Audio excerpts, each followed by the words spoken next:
Yes, I'm ready for it. I'm always waiting for you. That's keeping us on track.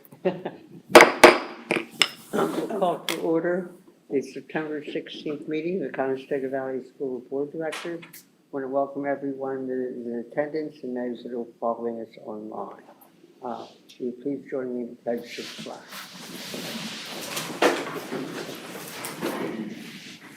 I pledge Allegiance to the flag of the United States of America and to the republic for which it stands, one nation, under God, indivisible, with liberty and justice for all. Mrs. Martin, could we have attendance, please? We have 6 directors present tonight. Absent are Mr. Hurst, Mrs. Kapta, and Mrs. Fisher. We have a quorum. Thank you. This is our second meeting of the month where most official votes are taken, many of which are listed on a consent agenda, which includes those items which are routine and have been discussed at our work session last week. All agenda items and related public documents are posted on the district website. That being said, I will accept a motion to approve the agenda. Motion to approve the agenda? Second. All those in favor say aye. Aye. Are there any nays or abstentions? If not, the agenda is approved. Commentary on district activity. The board commendations for the month are still rather small but important. Thanks to everyone who contributed. The CB's annual Whiteout Hunger Game, which netted 803 pounds in non-perishable food items. Each year, Conestoga Valley School District partners with CBCCS to host a Whiteout Hunger Game. Attendees are encouraged to bring non-perishable food items to the designated game. This year, the game was held on August 23rd when the Buckskins hosted Penn Manor. Superintendent's comments. Good evening, everyone. I just want to piggyback on Idette's comment about the Whiteout for Hunger. It was a really awesome event. I talked with John Barnett from CBCCS. He said it was one of the best, most successful Whiteout games ever. They were literally taking grocery carts of canned goods out of there. So I know one thing we did this year is we actually shared it with Penn Manor. So I know a lot of their fans also brought stuff to the game. So it was a really good event. A couple new staff members to introduce tonight that we're excited about. First, I'd like to introduce Tyler Walters. Tyler? Tyler will be our new, one of our new middle school music teachers. He started his teaching career in the Westmont Hilltop School District in Johnstown, teaching elementary music, and most recently has taught music in the School District of Lancaster. He has also worked with assisting marching bands in several school districts and has done work with the Music for Everyone nonprofit organization since 2017. He has his bachelor's in music education from Millersville University and a master's of music and instrumental conducting from Westchester University. Welcome, Tyler. Next, we have Jocelyn Middleton. Jocelyn's joining us as a 5th grade teacher at Fritz. Hello. Jocelyn has her bachelor's in elementary education from Westchester University and her master's in educational leadership from Immaculata University. She worked in various roles in early childhood education with the Brandywine YMCA until becoming a stay-at-home parent for several years. She also served as a virtual school teacher, teaching English as a second language to students in China online, and most recently she served as a long-term substitute teacher in 3rd grade at Brownstown Elementary. So we're happy to have her here full-time in a permanent position now, so welcome. Those are our 2 new staff members we'd like to introduce.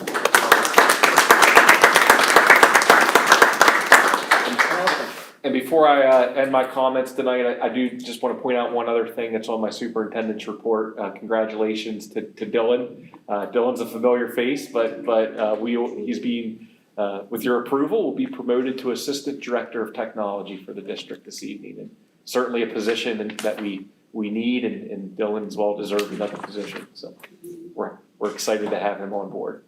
Absolutely. I would make note that superintendent's report includes both the approval of that position as well as Dylan's appointment. And I will also just want to mention it's timely that we're adding that position this evening. I believe tomorrow is IT professional, National IT Professionals Day, so it's coming Oh, out. if we didn't give got the flowers, I'm so sorry. So congratulations and thanks to our entire IT team. They do a wonderful job for us. So that concludes my report. Absolutely, I couldn't live without them. Are there any board comments on district activities? Last night was the Barnstormers, CV night at the Barnstormers, which was a lot of fun for those that were there. It was super cool. The high school choir performed the national anthem and God Bless America on the field, which was really cool. And then it was a great game, even though they lost, which was unfortunate. But anyway, just a really cool time. Lots of CV participation, lots of families. The students, young to old, were all mingling together and creating trash. It was great. Anything else? If not, correspondence. Mrs. Martin, do we have any correspondence? No correspondence. Okay. If not, we'll move on to presentations for this evening. Dr. Hartman, Dr. Lynn, and Dr. Tozer are going to update us on the comprehensive planning review.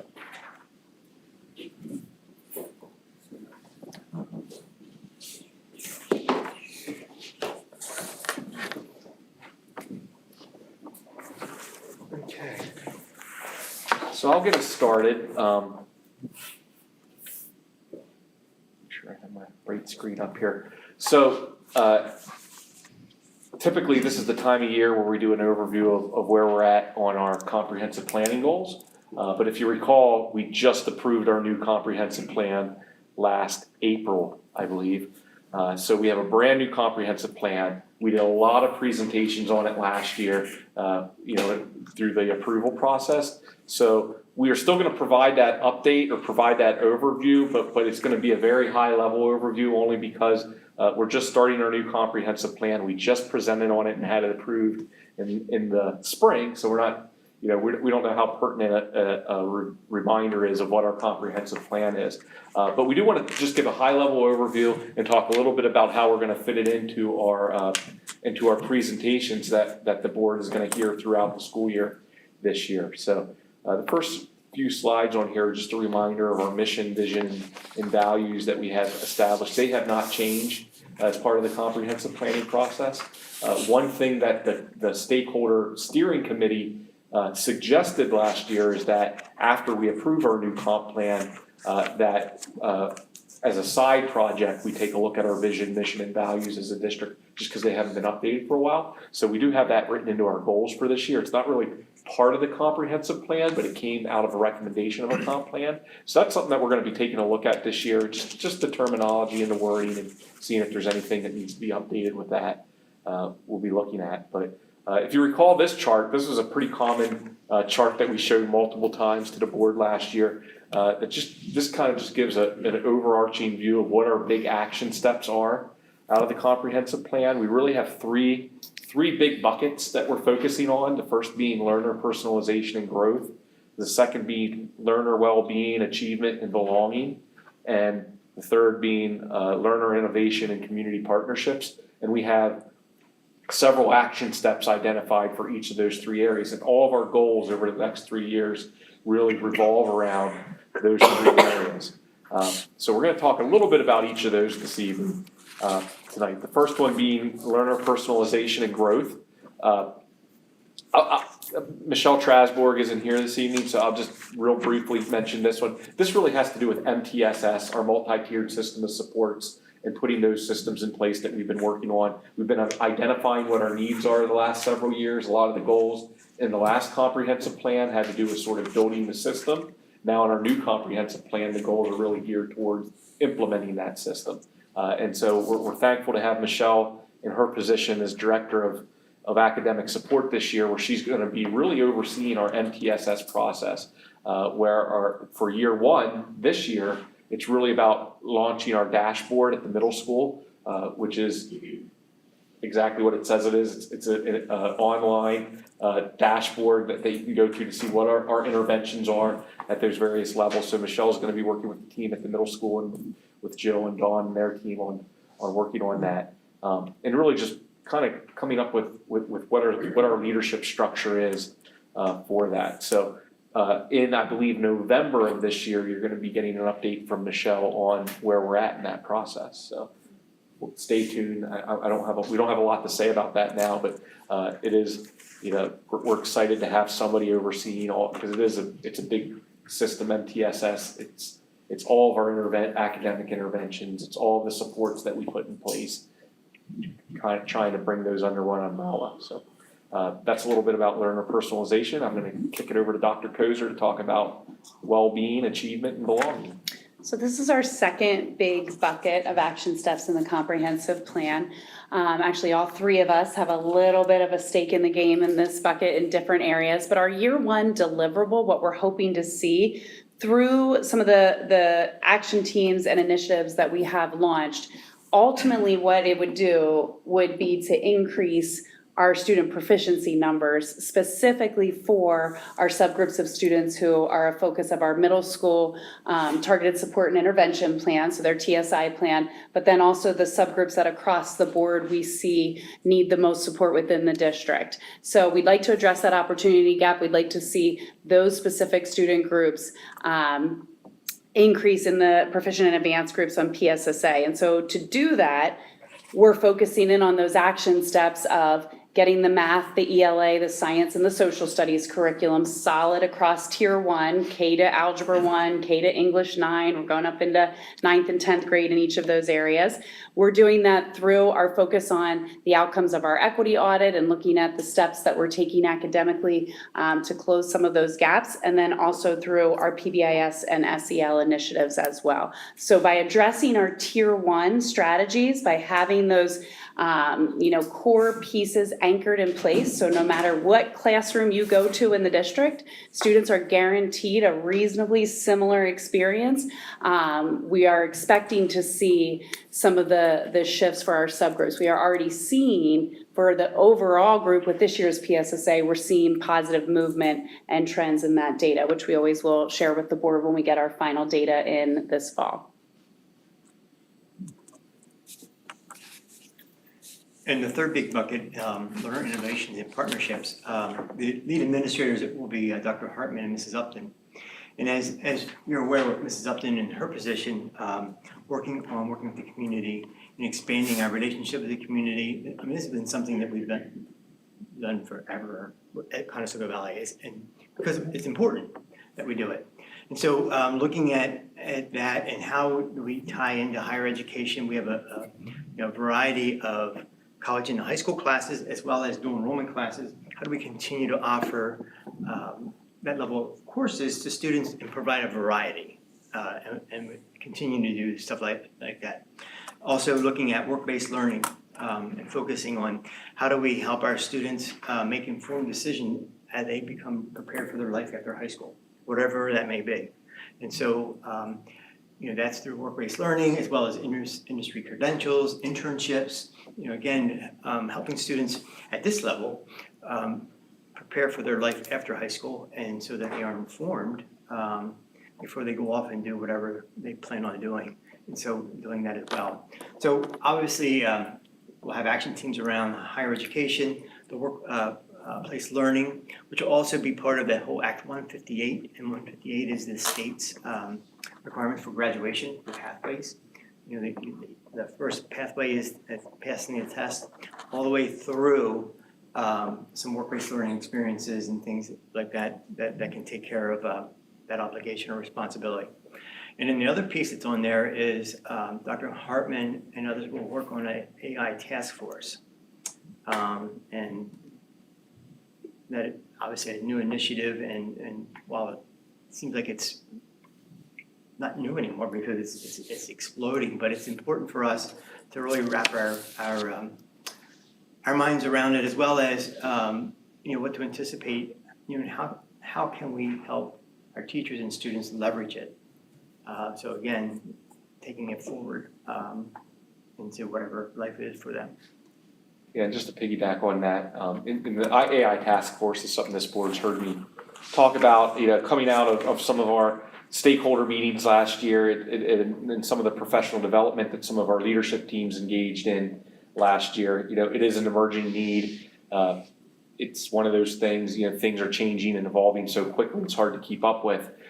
So we need to kind of decide as a district what our approach is gonna be to it. So we're pretty excited about that. Actually, two of the individuals who are gonna help me with that task force are here this evening, Mr. McGraw and Dr. Aloisa are kind of co-leading it with me because it's just a professional interest they have.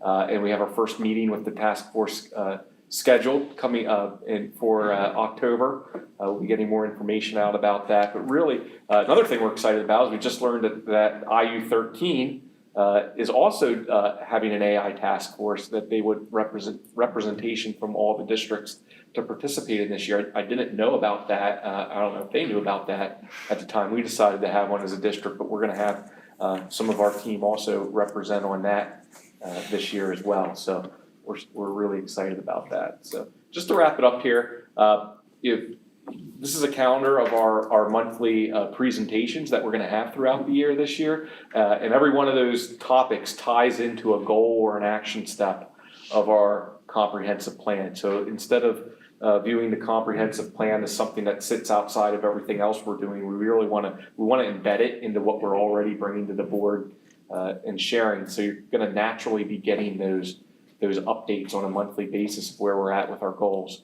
So as you can see, some of the topics there relate to some of the very specific initiatives that are identified in our comp plan, where we're gonna purposefully and intentionally align those presentations not only to our comprehensive planning goals, but to our district goals as well as we meet. So tonight was just sort of the launch for all of that, to give you an overview of what's to come. So we're happy to answer any questions you may have.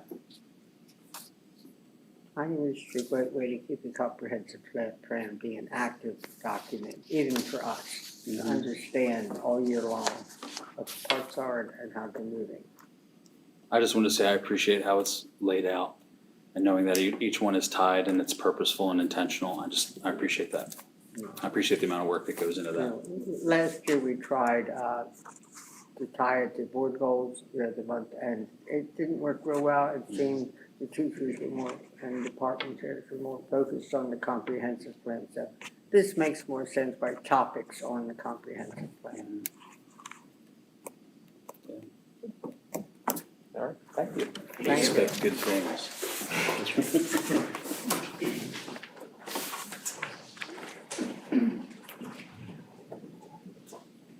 Our next presentation is from Penn Health On-Site Clinic presentation, Dr. Drummond and Mr. Fox. And if I'm correct, this is the second time we've been here. I believe so, yes. Saying this. The Yes. first time was in 2020, somewhere around there. Yes. If I could just, before they begin, kind of interject, just to give the board a little context for this presentation. We've been meeting, going back to, I believe, last spring, maybe prior to that, about trying to revisit this idea of an on-site, health clinic with Penn Medicine. I just want to share before the board, the purpose of tonight is for information, and certainly there'll be future discussion. And certainly we want to answer any questions tonight, and I know Penn Medicine's here to answer those questions this evening. But this is something just to give you a little legwork that's happened kind of behind the scenes up until this point. Randy Smith, our director of HR, has done a really nice job kind of coordinating efforts to get Penn Medicine in to present to our admin team. There's been involvement of our education association, our teachers union, in support of this. So this is something that the presentation and the information you're going to hear tonight, some of us administratively and even some of our teacher leadership within the district have already received this information and heard it, and we now felt there was enough value in it to bring it to the board. It also ties into some of our potential long-term plans for the old admin office potentially. So with that said, I'm going to turn it over, but really our purpose tonight is to provide you with some information for future discussion. Yeah. Now, I would add to that, I'm sure when they're finished, you'll have a couple dozen questions. But the truth is, until we have a larger perspective, and a lot of that will come from Mrs. Hunsinger as we do related costs and so forth. if you have any pressing questions, obviously you need to ask them tonight, but we need to make sure that we're ready to actually move this on to a discussion item at our first meeting of the month, if that's what if that's the direction, excuse me, that we want to go. As I said, you've been here before several years ago, but the landscape has changed Yes. tremendously since then. So Yes. I give you the floor. All right, good evening, thank you for having us. My name is Deke Drummond, I'm the Executive Director for Corporate Partnerships at Penn Medicine Lancaster General Health. My background is a physical therapist, I've been an administrator at Lancaster General for 20 years and a resident in Lampeter Strasburg School District. Keith Fox. Yeah, so Keith Fox, I'm the Director of Employee Relations and Strategic Growth. I've been with the Lancaster General Health System for 15 years in various strategy roles. Also a Lancaster resident my whole life and living in the Anaheim area. So am I advancing the slides? I have, You it? yeah, Great. you just, So really, the first slide really gets into the heart of why we're even considering this. So the mission of Penn Medicine LG Health is to advance the health and well-being of the communities we serve. Our communities in this area are broad and extensive, and so we recognized several years ago that we want what our employers also want. They want their workforce to also be healthy and use the health system as designed and intended to get efficient use out of that model. So we strove to create relations with employers and to identify what are the pain points when it comes to accessing and managing healthcare for the workforce. So it really kind of stems in three kind of standing items, and it's cultivating relations with the employers, understanding the gaps in their healthcare, and then creating innovative solutions that are beyond the traditional way of getting healthcare. The left side, most of you will be familiar with the struggles with the healthcare delivery model right now, where the consumers of the healthcare delivery become increasingly disengaged from the primary system, and because of that, they get themselves caught into poor navigational and unnecessary high specialty cost issues that usually come back to haunt them from a cost standpoint, but as well as the employer. And so we've created an innovative model of care in the partnership with employers that create tremendous access, convenience, outcomes when it comes to the care. The next slide. The next slide. So overall, what is it? So this is a portfolio of services that we provide for employers. Everything from coming on site providing flu shots to annual screenings to ultimately providing the care itself on site. What is unique about our model with respect to the rest of the country is we don't just do an on-site relationship. 80% of employers in Lancaster County are less than 100 employees. So it's not like we're creating a relationship with Ford Motor Company or United Airlines. We have to create a community type arrangement around a partner in that community that's going to open up their doors to the rest of the community. So we've created a network of practices. So it's not just an on-site. We have other facilities throughout the county continue to expand at 3 to 4 per year, which is convenience for where you work, but also convenience for where you live. And we'll get into that in a little bit. But ultimately, it's based on a much more efficient and effective model than the traditional primary care model, because we're seeing about 1/3 of the panel size that a traditional family doctor model is going to see. So we can spend more time, better access, and better quality care than a traditional model of care provides. Next slide. So we've been growing significantly over the last probably 7 years since we've first created it. We have over 60 employers right now. We will be over about 11,000 members at the end of this year with 12 locations. We have 10 currently right now, and we are working on contracts with 4 additional ones for 2025. So it's growing rapidly. We have the next slide, which shows the model right now. All we're showing here are the practices that we designate as open, meaning that any member can use any one of those sites at any time. So you could be in Willis Street where you're employed down there, but you reside in Ephrata. So your family could use the Ephrata facility, you could use the one at work at Willis Street, and frankly, if you're downtown and you want to pop in during when you're downtown, you can do that at the Queen Street facility in Lancaster City. So as this continues to grow, the convenience just escalates with the growth of our model. So you can see right there, there's a listing. There's another, oh my gosh, I forgot already. 4 or 5 clinics that are closed practices. They're exclusive, but these are the open practices that are, and this is what's unique to the rest of the country. Next slide.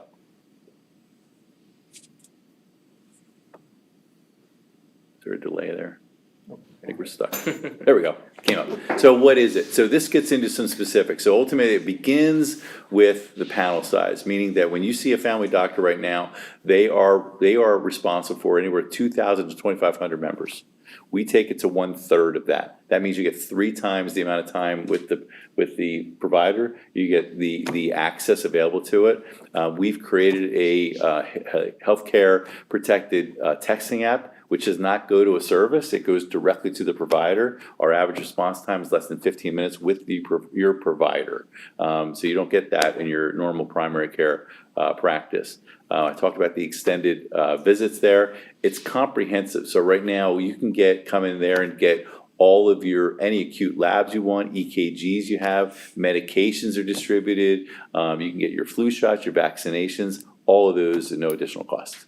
So they're all done at a membership fee. We're on the Epic medical record system, which is the same system as Tower and WellSpan and will be at Penn State and others. So you come here and we can see your family doctor notes elsewhere. They can see ours. So it doesn't require the workforce to change their provider if they have a good relationship, which isn't typically the problem for an employer. Typically the problem for the employer are those that don't have a medical home. So this creates the best of both worlds. If you have one, keep it. You can use it at convenience. If you don't, we're happy to become your primary care provider. You can see there's some other services that we provide. Pre-employment testing, which is a fantastic benefit for the HR department. Counseling service we provide. We do a home delivery of any medication same day, next day from our health system if you need it. And then you can see the models we have up top on the right-hand corner. We do it for a preferred provider setup, a qualified health plan, and we also do exclusive models. For the CV school district, it would be a qualified health plan with an HSA. So that would be that system. Next slide. What we've done is, you'll see they're all different. And we do that because we've made the commitment that we identify the clinical competence and make sure that they're aligned to our team. But before we create a facility or bring the workforce in, we make sure they're culturally competent for the partner that we've engaged with. So every one of those facilities is custom designed as a reflection of the partner that we've worked with. So that's why you don't see, these aren't cookie cutter outfits. They're made to be engaging for the workforce, and that's why we do such a fantastic job of bringing people in. Plus, we don't hire our providers until that provider is interviewed by the partner themselves to make sure they're cultural fit for the organization. Next slide. This is just a quick slide. You can look at it on your own. But again, we offer any medication, not just the ones that we offer on site, which is about 30 medications at full dosage, but any medication we can deliver from the hospital to your home or workplace, same day, next day. Next slide. And then we also offer counseling services. We started this about, maybe 3 or 4 years ago, and we did a trial of it. We created a 12-session protocol, which is an integrated model between the provider and the counselor and the health coach to determine, to expedite access to counseling services. And then they reconvene every 3 to 6 visits to assess the need to continue care. So it's been a tremendous asset for those members. Next slide. Keith's going to go over the specifics of our proposal for the Conestoga Valley practice. Yeah, so I'll go over all the details from like a space standpoint, the programming, financials, maybe what it looks like from how it's reimbursed and so forth. But to start off, anytime we open a new clinic, like in this case here, it's a shared capital investment. So the employer school district would fit out the space with our guidance on the specifications of it. Then Penn Medicine, we bring in all the furniture, fixture, equipment, the IT, all of that stuff then is brought in by us.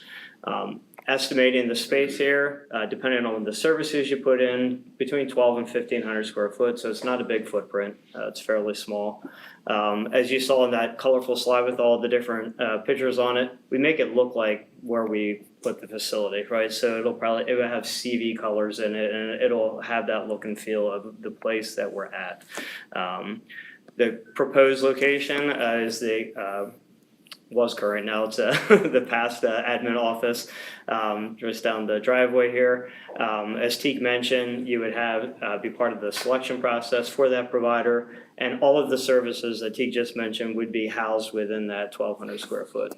And then the next slide goes into just, this is an example of what it could look like, but this gives you the details of the floor plan and how you get to that 12 to 1,500 square foot. The core of it is the bottom right where you have the provider exam room. This is unique. I'll just spend a second here. This is unique to our model where the provider office and the exam room, it's the same space with a door and inner door between the two spaces. So if you're coming in just to talk to the provider, you're going to go to the exam, to the office, and you're going to sit down across the desk and talk with the provider.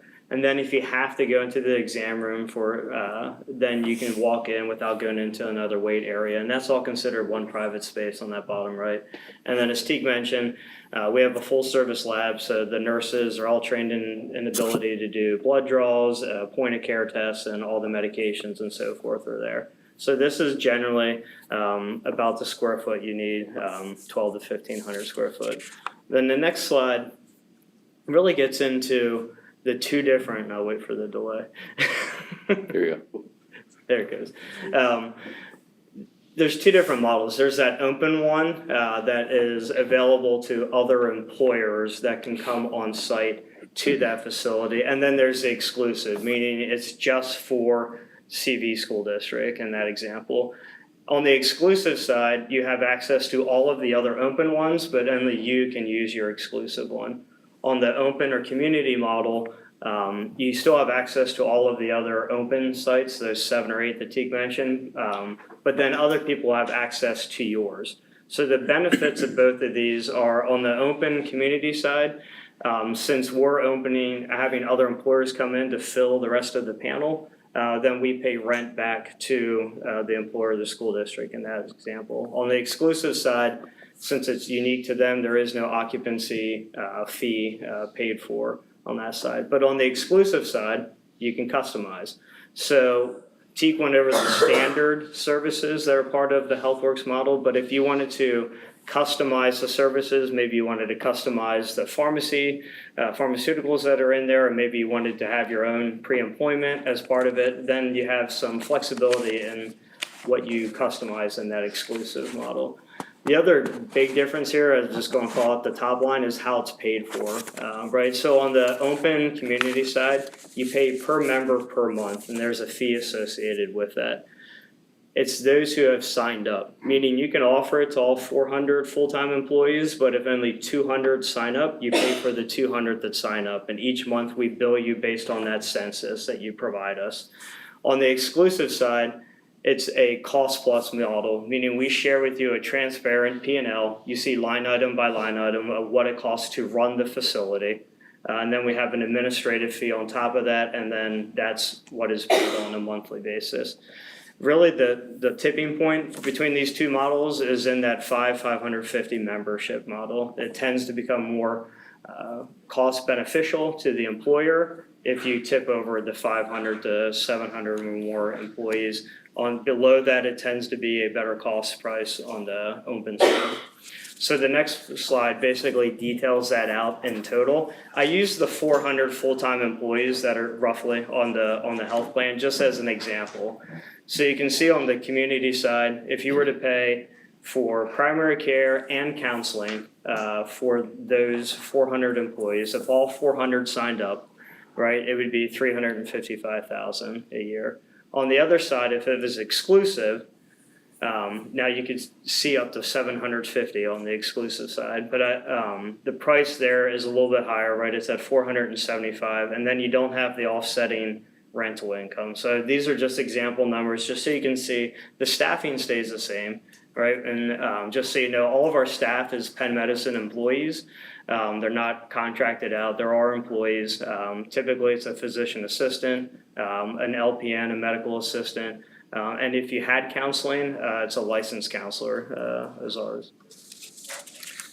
And then the next slide after this one, the next few slides is real quickly just the value, right? The value proposition. So to you, the employer, it's a recruitment retention tool. So there's currently 6 school districts utilizing this service now.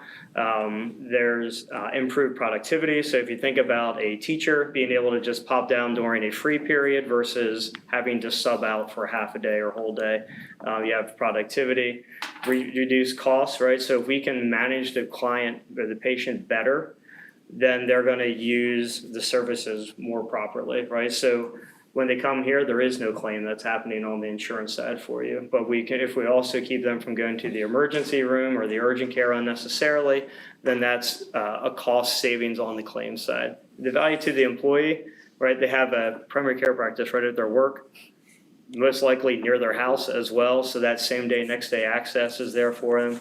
It's concierge service, right? You can text directly with your provider. And you have the preventive services as well. The next one is just an illustrative, like really how's this different, right? So on the typical side, if they use the healthcare system as is now, if they have the high deductible plan, they're going somewhere, right? The instant where they go to is gonna have possibly a copay on their insurance, or there's gonna be a deductible that claim is gonna be several $100s, depending on primary care, urgent, or emergency room. On the HealthWorks side, if they show up to the clinic, there's no fee and no claim. So the patient has a benefit, and then the employer has the insurance claim benefit. And the other stuff is just to highlight a difference, right? It's one stop. We got the lab right there. We got medications right there on site in the HealthWorks model, so they don't have to go elsewhere if they need additional services. And then additionally, the thing I like to call attention to is when you call us, we'll ask you when it works for you to come versus telling you here's what we have available. So those are some of the nuances. And the last slide, real quick, is 2 real life examples. One was retrospective, one was prospective, where we looked at claims history. I'll just focus on the chart here. This was an employer in the area that they had people that had access to the clinics and those who did not have access to the HealthWorks clinics. And they started about the same there in year 1. And you can see the blue line was those who had access to the health clinics, and the orange line was those who didn't. So over a 4-year period of time, they were actually realizing real claim value of $193 per member per month, which more than offset the $70 that they were paying. And the other example down below was an example from Lancaster General, where we took 700 of our own employees from food services, housekeeping, and a few administrative positions. And we also saw a similar type result on our claims savings for those people. So that's actually our last slide. So I'll pause for questions then. You said there's 6 school districts using it now? Yes. Are all their facilities, is it all on the school property, or is it kind of vary? It's a mix. So we have some that we've built. Well, we don't have any yet currently operating on site. We have some under contract for that.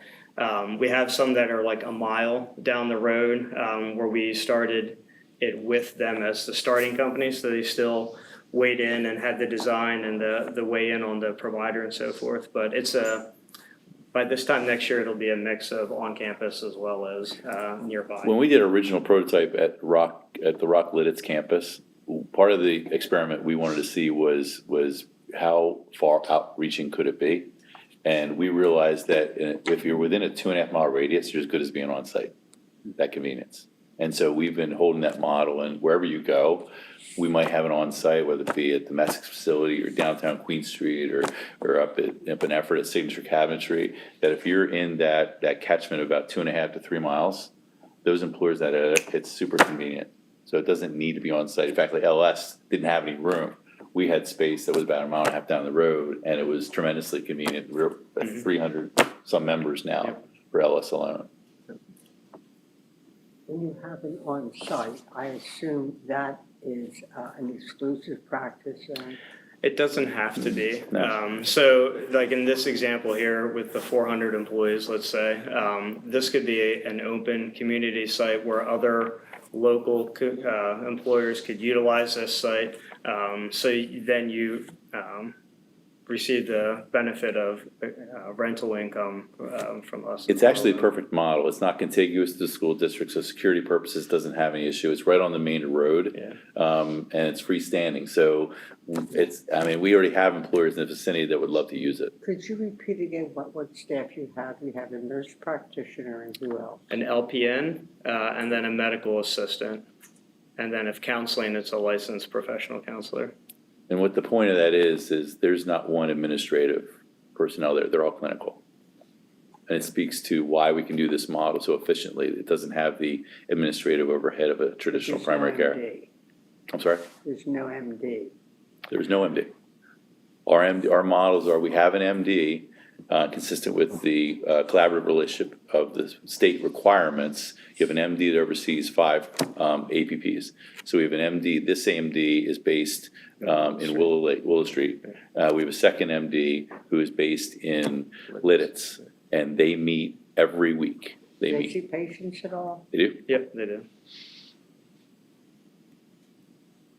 That's why the model works, is it doesn't have to be a physician. But the physician is immediately accessible if needed. Any other questions?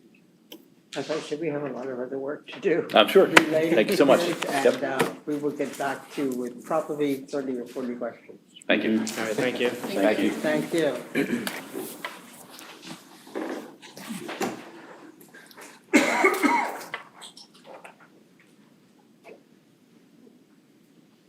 This is the point in the meeting where we welcome public comments on anything on the agenda. If anyone would like to address the board, or anyone from CVEA, or other employee groups.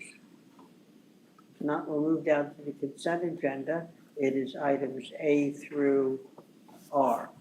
And I will note that there is approval of a new position as well as the appointment. Any questions on or concerns about anything on the consent agenda before we vote? If not, I would take a motion to approve the consent agenda A through R. Motion to approve the consent agenda A through R. Second. Roll call, please. Dr. Martin? Aye. Mr. Talley? Aye. Mr. Gensel? Aye.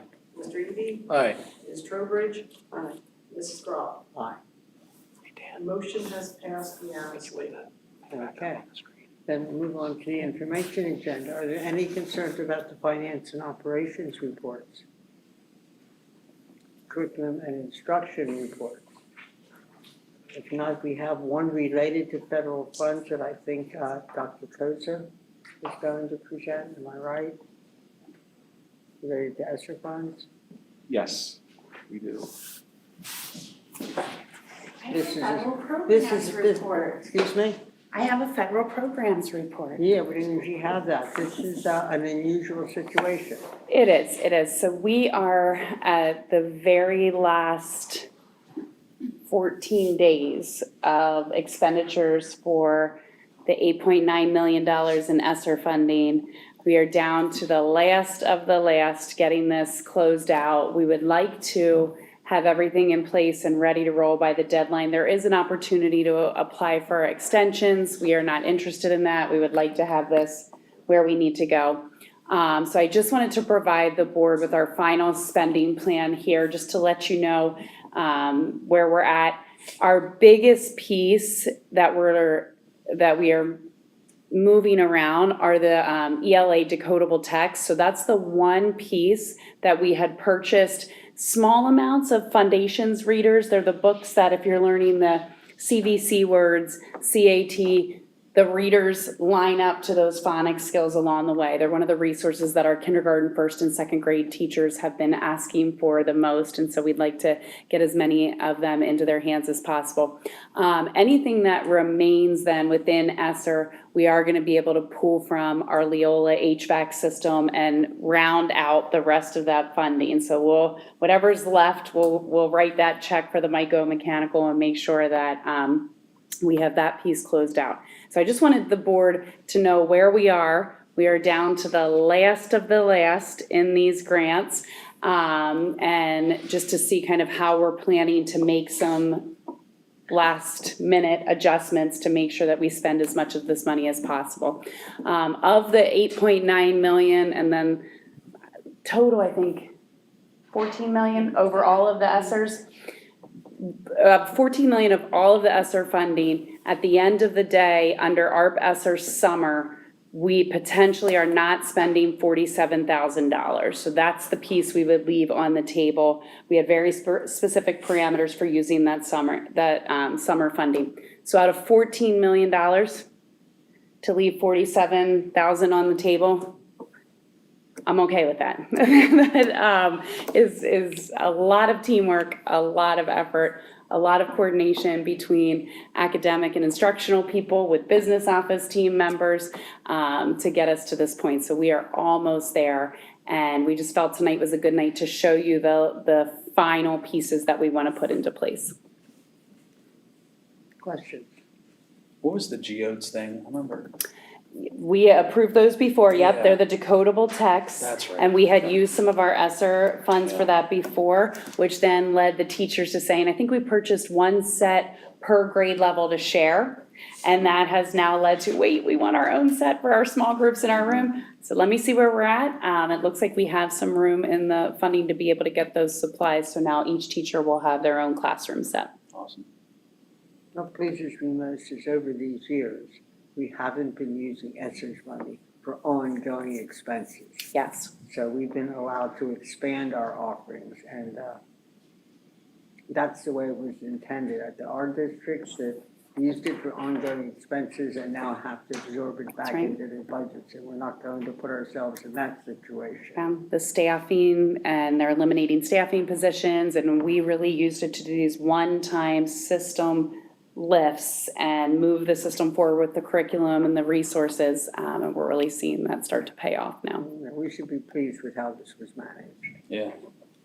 Explain to me again the 47,000 remaining balance. So each district was given an allocation for summer programming and after-school programming. So for CV, we had about $100,000 each. The way we did our summer programming was we actually opened it up to every teacher in the district for 2 summers. So that amount that we did spend was over the 2 summers of the grant. We opened it up for teachers to run enrichment programs. We had the STEM club, we had the cooking clubs, we had the stream club, chess club, all kinds of things that were offered to our students. At the end of the day, with every opportunity, we still could only spend that $47,500. So And that can only be spent on that can summer only be spent on summer programming and only in that window that they gave it to us. So they had some very specific constraints that were put on that pot of money. So you're saying that we will not be using the 47,000? Correct, yes.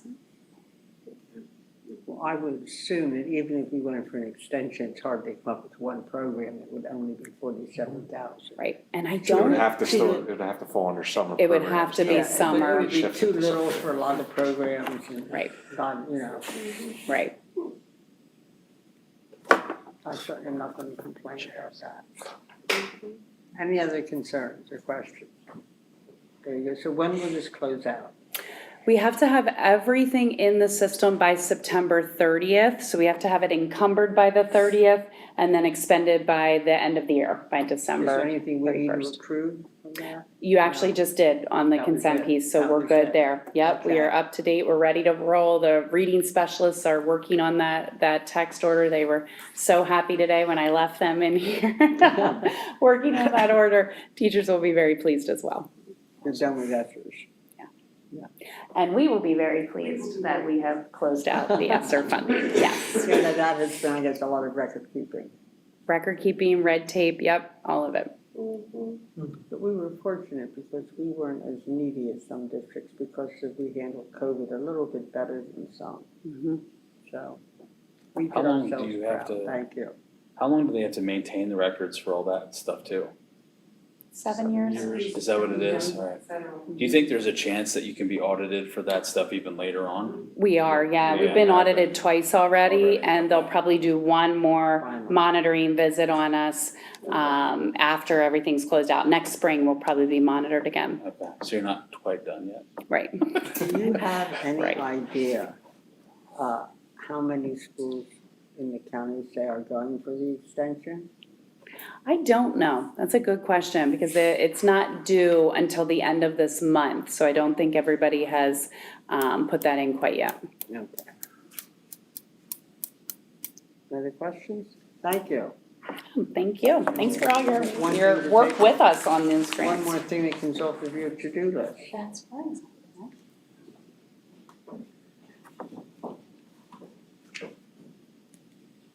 I assume you have nothing for federal funds, Dr. Hartman. No, Dr. Kozer said it all. Okay, we'll move on to board reports. The IU report is posted as usual. There's really nothing terribly outstanding there with the conference coming up, the crew limited to that. May I ask, you asked to attend remotely, didn't you? I don't remember. Was going to, I haven't. I never followed through. To attend the conference remotely, do you have to, is there a charge? Do you have to register? How does that work? I can find out. Yeah, please do. Okay, which Because conference we you talking about? still have some time. Yes, The one at Kalahari, the is it possible to Zoom, Yeah, I'm not to do sure how, online?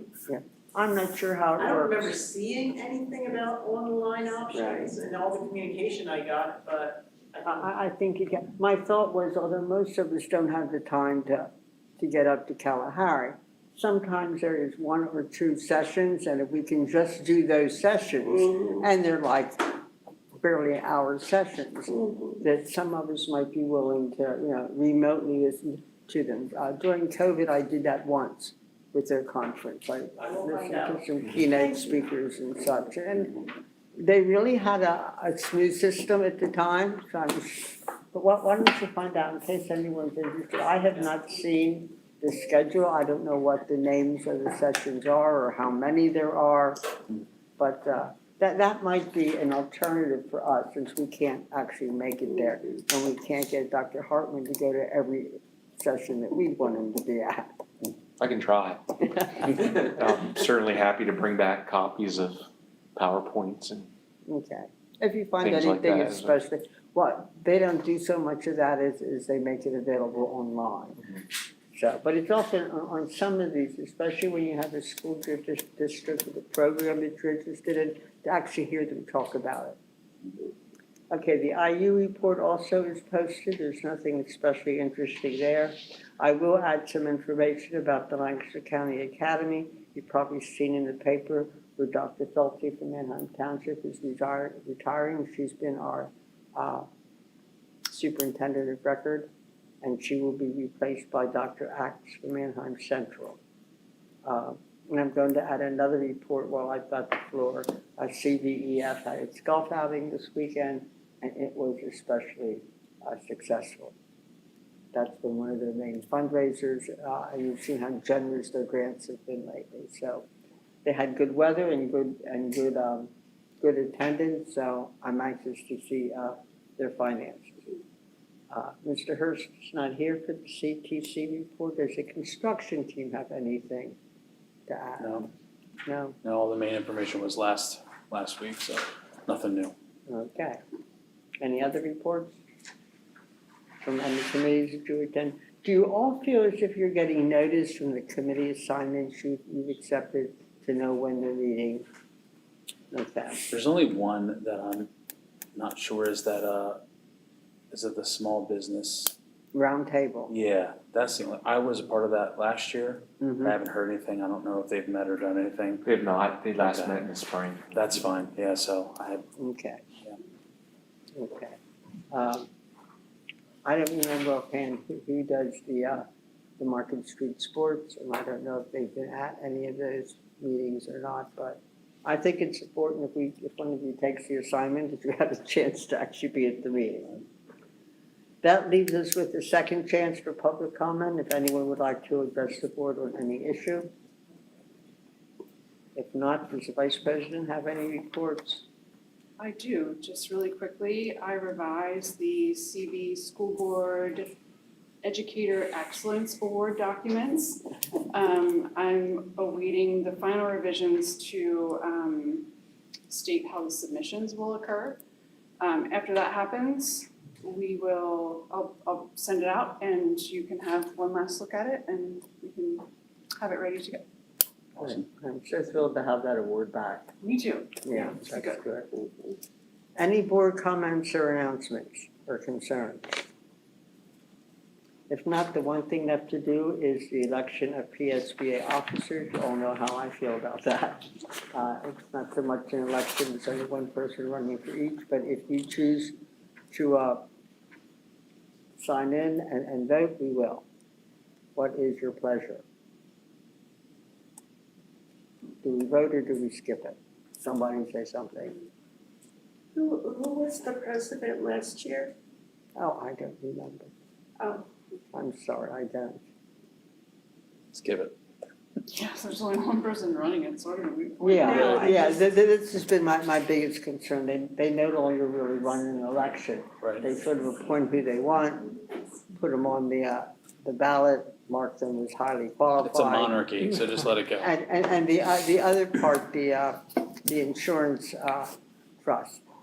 They used to do that themselves, and then somebody said that's not legal, you have to have your membership approve it. So they pick whom they want and put them on there. Previously, they had put people on there that I knew had insurance backgrounds. Now it's not so much so, the same with their trust, but you do have the option to, sign in, but if you're not interested, we can skip it. I personally have no problem with that. Yeah. Okay, then we'll assume that we are passing on the election of PSBA officers. You have the dates for next month. If you have any questions? And if not, we'll have an executive session for legal reasons. All those in favor of adjourning into executive session, say aye. Aye. There are no names or abstentions. We are